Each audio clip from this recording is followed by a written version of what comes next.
So, lactose intolerance means that a person has a deficiency or a smaller amount of an enzyme called lactase. So, a lactase enzyme. And lactose is actually a milk sugar found in cow's milk. And what happens is whenever you don't have enough of this enzyme, you aren't able to break down that sugar.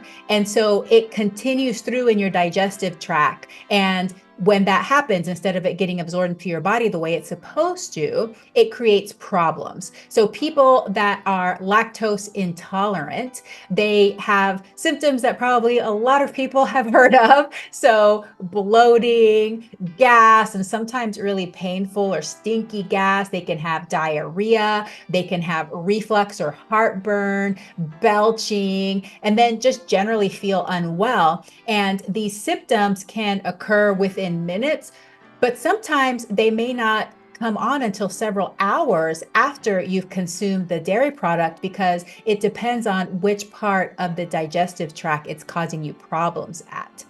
The thing about lactose intolerance is that most people will have a decrease in their lactase enzyme starting at about 3 years old because humans naturally produce this enzyme when we're babies because even human milk has lactose, okay? It just has a smaller amount than cow's milk. And so humans usually nurse from their mom if their mother is able to breastfeed. And so they have this enzyme. But as they grow older, around the time of weaning, by around 3 years old, we actually start to produce less of the enzyme. And I tell my patients that everybody will at some point develop lactose intolerance. It's just a matter of time. So the older you are, the more likely you will have it.